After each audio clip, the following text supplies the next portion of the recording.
jenazah Sertu Anumerta Miskel Rumbiak dimakamkan di tanah kelahirannya di Kampung Freewen, Distrik Waigeo Selatan, Kabupaten Raja Ampat.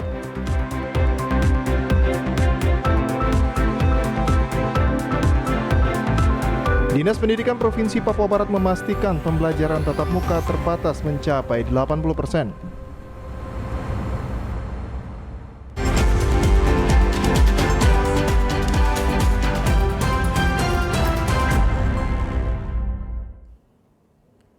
Salam jumpa pemirsa, senang sekali saya Aprilia Nikmur dapat kembali menjumpai Anda dalam program Berita Papua Barat hari ini. Sejumlah informasi di Papua Barat akan kami hadirkan untuk Anda. Inilah berita selengkapnya.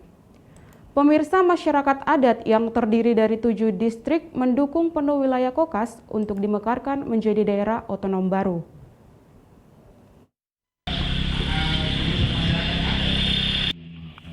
Upaya pemekaran daerah otonomi baru Kokas telah bergulir lebih dari 15 tahun lalu. Aspirasi masyarakat calon daerah pemekaran Kokas mendapat dukungan penuh dari berbagai tokoh masyarakat termasuk Untung Tamsil yang merupakan Bupati Fakfak. Hari ini kita rapat bersama dengan tokoh adat dari ketuanan di wilayah Kabupaten Fakfak untuk mendukung percepatan pemekaran DOB baru khususnya Kabupaten Kokah. Sehingga saya berinisiatif untuk mengumpulkan semua tokoh-tokoh adat, tokoh masyarakat, tokoh perempuan yang ada di bawah ketuanan ini yang Kokas untuk bersepakat gitu bersama-sama mempercepat mendorong pemekaran DOB. Selain itu, Domingus Mandacan, Gubernur Papua Barat juga memberikan dukungan penuh pemekaran daerah tersebut. Dalam salah satu pertemuan di Kokas pada acara rapat adat bulan September 2021 lalu, Domingus Mandacan sebagai anak adat menyatakan diri siap mendukung pemekaran Kokas sebagai pimpinan daerah dengan latar belakang pamong dan tetap berupaya memberikan perhatian khusus kepada upaya masyarakat Kokas. Demikian pendekatan pemerintah itu bisa lebih dekat dan ada bersama dengan rakyat, dan ini yang kita berpikir dari situ ya. Mungkin berbagai pihak yang punya kajian lain, punya pemikiran. Kalau saya seorang sekolah pemerintahan, saya punya pandangan dan saya yakin bahwa kita mau tanah Papua yang dengan tingkat kesulitan yang ada termasuk Kokas untuk maju, kita harus menekankan ya, kita harus menekankan. Upaya masyarakat Kokas dan beberapa kampung di 7 distrik dalam wilayah Kabupaten Fakfak serta pimpinan petuanan telah melakukan usulan pemekaran daerah otonomi baru yakni Kokas. Pembahasan daerah otonomi baru dilakukan bersama masyarakat dari 7 wilayah distrik. Calon pemekaran DOB Kokas untuk pertama kalinya bersama Bupati Fakfak Untung Tamsil dan Yohana Dina Hindom sebagai Wakil Bupati Fakfak. Dari Kabupaten Fakfak, Frans Tamela, TVRI Papua Barat melaporkan. Pemirsa, jenazah Serda Miskel Rumbiak, prajurit TNI Yon Zipur 20 PPA Sorong yang gugur dalam kontak tembak dengan kelompok separatis teroris atau KST di Kabupaten Maibrat, Papua Barat, Jumat pagi dibawa ke Kabupaten Raja Ampat untuk dimakamkan. Upacara militer pelepasan jenazah Serda Miskel Rumbiak berlangsung di markas Yon Zipur 20 Garing PPA Kabupaten Sorong berlangsung sekitar pukul 7.30 waktu Indonesia Timur, Jumat 21 Januari 2022. Kemudian jenazah Serda Miskel Rumbiak diarak menuju Pelabuhan Perikanan Kota Sorong dengan pengawalan ketat polisi militer. Setibanya di Pelabuhan Perikanan, jenazah Serda Miskel Rumbiak dibawa menuju speedboat untuk selanjutnya diantar menuju Kabupaten Raja Ampat untuk dimakamkan. Almarhum Serda Miskel Rumbiak, salah satu prajurit TNI Angkatan Darat yang gugur saat terjadi baku tembak dengan kelompok separatis teroris KST di Kabupaten Maibrat pada tanggal 20 Januari sekitar pukul 7.30 waktu Indonesia Timur. Akibat insiden itu, 4 prajurit dilaporkan mengalami luka tembak dan saat ini sedang dirawat intensif di Rumah Sakit KRI Suharto. Yang berangkat langsung masuk. Pangdam 18 Kasuari Mejen TNI Inyoman Santiasa menegaskan ancaman hingga serangan nyata KST Papua di wilayah Maibrat tidak menyurutkan semangat perjuangan TNI dalam mempertahankan kedaulatan NKRI di tanah Papua Barat. Pangdam secara tegas menyampaikan dirinya mengutuk keras pelaku penyerangan 5 prajurit TNI saat melaksanakan tugas pengabdian kepada masyarakat. Dari Kota Sorong, tim liputan TVRI Papua Barat melaporkan. Pemirsa, jenazah Sertu Anumerta Miskel Rumbiak, korban gugur akibat aksi brutal kelompok separatis bersenjata di Kampung Faan Kahrio, Distrik Aifa Timur, Kabupaten Maibrat, Papua Barat, dimakamkan di tanah kelahirannya di Kampung Friwen, Distrik Waigeo Selatan, Kabupaten Raja Ampat, Jumat 21 Januari 2022. Hal ini dijelaskan oleh Kapendam 18 Kasuari dalam rilisnya. Kapendam menyebutkan, prosesi pemakaman dilaksanakan melalui upacara militer yang dipimpin Dandim 1805 Raja Ampat Letkol Infantri Stevi Joan Klots, diiringi isak tangis keluarga dan ratusan warga Kampung Friwen yang ikut melayat. Sebelumnya Miskel gugur saat melaksanakan tugas perbaikan salah satu jembatan di Distrik Aifa Timur Tengah, Kabupaten Maibrat, dan saat itu terjadi kontak tembak yang dilakukan oleh kelompok separatis bersenjata di Kabupaten Maibrat, Papua Barat, Kamis pagi 20 Januari. Selain itu, tindakan separatis tersebut juga mengakibatkan 3 prajurit luka berat dan hingga saat ini masih dirawat secara intensif. Almarhum Sertu Anumerta Miskel Rumbiak merupakan putra keempat dari Bapak Eliezer Rumbiak dan Ibu Petrusina Sawyai yang lahir di Yenbeser pada tanggal 13 Mei 1999, yang merupakan salah satu putra asli Papua yang bergabung dengan TNI Angkatan Darat. Dandim Raja Ampat selaku inspektur upacara dan mewakili TNI Angkatan Darat mengungkapkan duka cita yang mendalam atas gugurnya salah satu prajurit asli Papua tersebut. Almarhum ini 4 bersaudara dan dia adalah putra keempat, anak keempat dan menjadi tulang punggung. Jadi ini kebetulan ada adiknya ya, adik kandungnya, laki-laki nomor 3 itu sempat memang mengikuti juga seleksi TNI Angkatan Darat bersama-sama. Hanya kemarin ada sedikit persyaratan yang tidak bisa terpenuhi. Nanti kami sudah berkoordinasi tadi dengan staf Korem agar kita upayakan untuk kekurangan beliau bisa kita perbaiki, ya, kita obati dulu sehingga nanti adik dari almarhum bisa kita bantu prioritaskan untuk masuknya di prajurit TNI agar terobati sedikit kekecewaan atau duka dari keluarga atas meninggalnya putra mereka. Terima kasih Pak Dandim. Kebijakan yang luar biasa. Saya boleh petik satu begini. Gugur 1, tumbuh 1000. Itu yang saya mau tanamkan di Raja Ampat. Dalam kesempatan tersebut, pihak keluarga yang merupakan ahli waris juga mendapatkan asuransi dan santunan dari Pangdam 18 Kasuari dan Rem 181 Praja Viratama Sipur 20 PPA serta asuransi dari Asabri. Sebagai informasi saat kejadian penyerangan tersebut, Sertu Anumerta Miskel Rumbiak berpangkat Sersan 2 atau Serda. Namun karena ia gugur dalam tugas, maka diberikan kenaikan pangkat luar biasa operasi militer. Dan penghargaan tersebut diberikan secara langsung oleh Panglima TNI Jenderal TNI Andika Perkasa.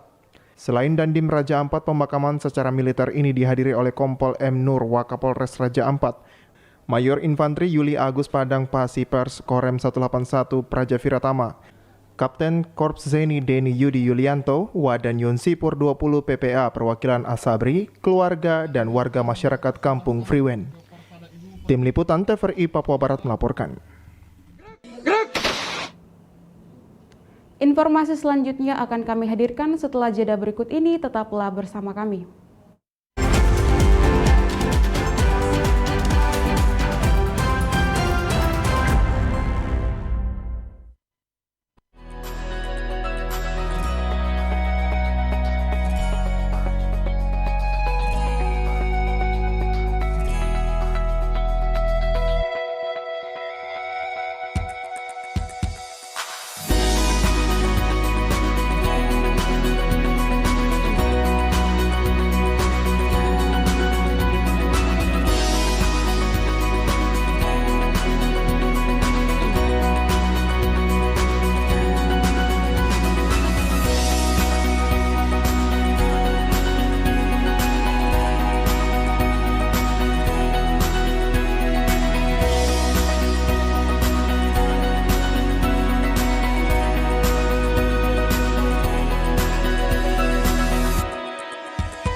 Tetap produktif di tengah pandemi COVID-19 menjadi tantangan baru bagi kita yang memiliki mobilitas tinggi. Disiplin dalam menerapkan perilaku hidup bersih dan sehat adalah kunci meminimalisir risiko penularan COVID-19. Mengingatkan satu sama lain terkadang perlu demi terjaganya kesehatan bersama. Namun, di tengah aktivitas dengan orang-orang terdekat, ada kalanya kita lupa. Woi, pakai dulu maskernya. Mengenakan masker, menjaga jarak, dan berolahraga diperlukan dalam mencegah penyebaran COVID-19. Menjaga dan mencegah bersama kita bisa.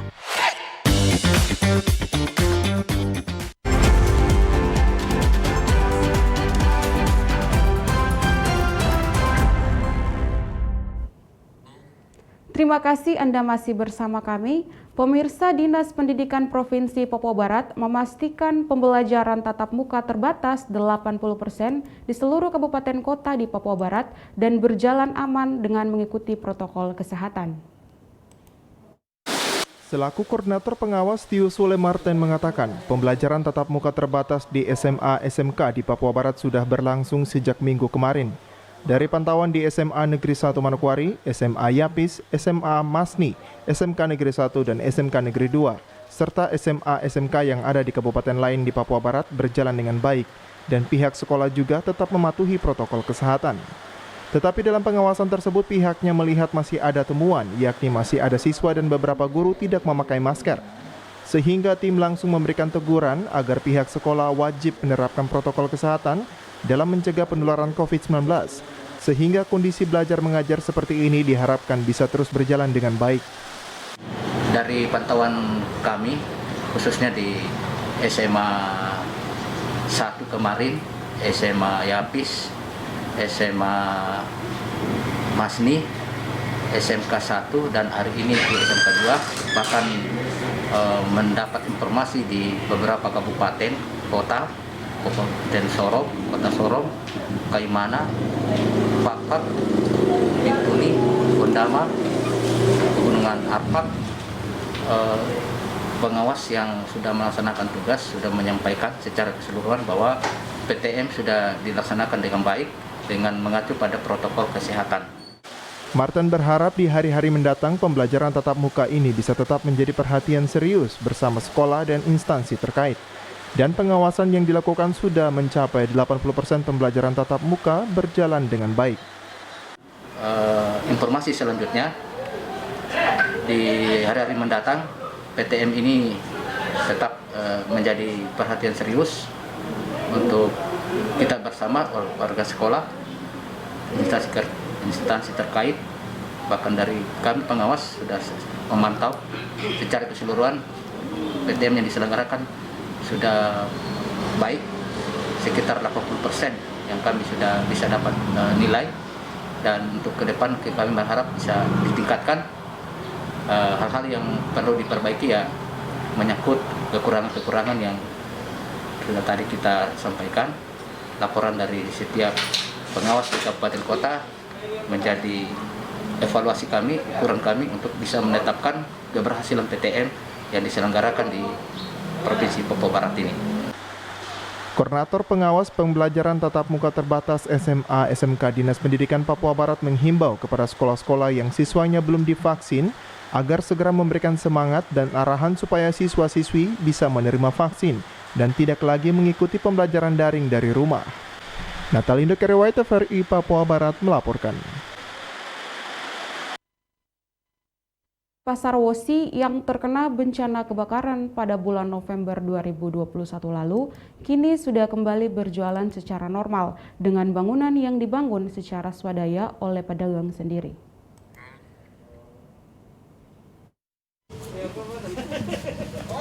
Puluhan pedagang Pasar Wosi yang terkena bencana kebakaran pada November 2021 kini telah membuka lapak jualannya. Dari pantauan TVRI, barang jualan yang dijual berupa pakaian, sembako, barang elektronik, dan juga buah-buahan. Ibu Ami saat diwawancarai mengatakan setelah musibah kebakaran, 1 minggu selanjutnya proses pembangunan lapak jualan dibangun secara swadaya oleh pedagang. Saya tidak tahu itu karena selesai kebakaran langsung kita kumpul sampahnya baru ini. Iya, tidak cukup 1 bulan sudah ada lagi. Sudah bangun lagi. Semuanya sama-sama. Kita sama-sama serentak. Kebakaran kemarin kan bulan 11 kan? Iya. Akhir-akhir jadi kita harapkan bulan 12 ini kan? Iya. Bulan 12 harus kita mulai sudah kita jualkan sedikit-sedikit. Sementara itu, Valen, salah satu pedagang, menambahkan ia kembali berdagang di akhir November 2021. Modal yang ia pakai sekitar 100 juta untuk belanja bahan jualan untuk dijual lagi di Pasar Wosi. Hingga pertengahan Januari, Valen mengatakan kondisi perputaran modalnya masih belum normal. Memang sewa tukang mungkin sekitar hampir 20-an.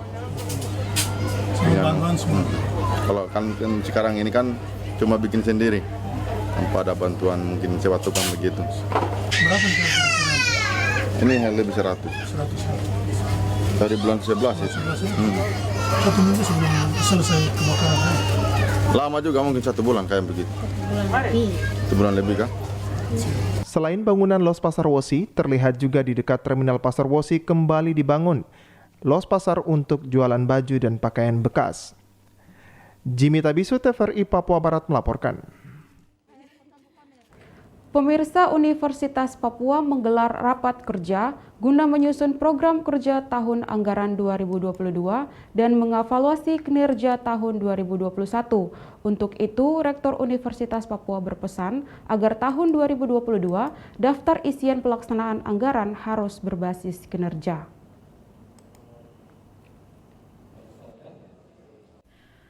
Mengusung tema transformasi dan restorasi dalam mewujudkan indikator kerja utama dan indikator kerja tambahan, serta Merdeka Belajar Kampus Merdeka menuju universitas yang berdaya saing dalam tataan baru COVID-19, rapat kerja Universitas Papua dilaksanakan. Rapat kerja tersebut dilaksanakan di Aula Utama Universitas Papua yang berlangsung dari tanggal 20 dan 21 Januari 2022. Rapat kerja dibuka secara resmi oleh Rektor Universitas Papua, Meki Sagrim, dengan arahan yang disampaikan bahwa tujuan dari rapat kerja yang dilaksanakan adalah untuk menyusun perencanaan program kerja di tahun 2022 serta melakukan evaluasi kinerja tahun 2021. Selain itu, daftar isi pelaksanaan anggaran tahun 2022 menjadi prioritas dalam pembahasan untuk meningkatkan pelayanan dan kualitas pendidikan di Universitas Papua. Dalam rapat kerja yang dilakukan selama 2 hari, diberikan waktu kepada perwakilan setiap fakultas dan juga jurusan untuk memaparkan perkembangan mulai dari jumlah mahasiswa, tenaga pengajar, fasilitas pendukung, jumlah kelulusan dari tahun ke tahun, keberhasilan serta permasalahan yang terjadi di tahun 2021, dan program prioritas apa yang akan dilaksanakan di tahun 2022. Dari rapat kerja yang dilaksanakan dapat menghasilkan dokumen laporan kinerja tahun 2021 dan usulan dokumen kinerja dan anggaran tahun 2022. Jimmy Tabisu, TVRI Papua Barat melaporkan. Informasi tadi sekaligus menutup jumpa kita dalam program Berita Papua Barat hari ini. Kami tetap mengajak Anda untuk mencegah penyebaran COVID-19 dengan cara memakai masker, mencuci tangan pakai sabun dengan air yang mengalir, menjaga jarak, menjauhi kerumunan, serta membatasi mobilitas, dan bersedia divaksin sesuai kebijakan pemerintah. Indonesia pulih karena aku, Indonesia pulih karena kamu, Indonesia pulih karena kita. Mewakili kerabat kerja yang bertugas, saya Aprilia Nikmur mengucapkan terima kasih dan sampai jumpa.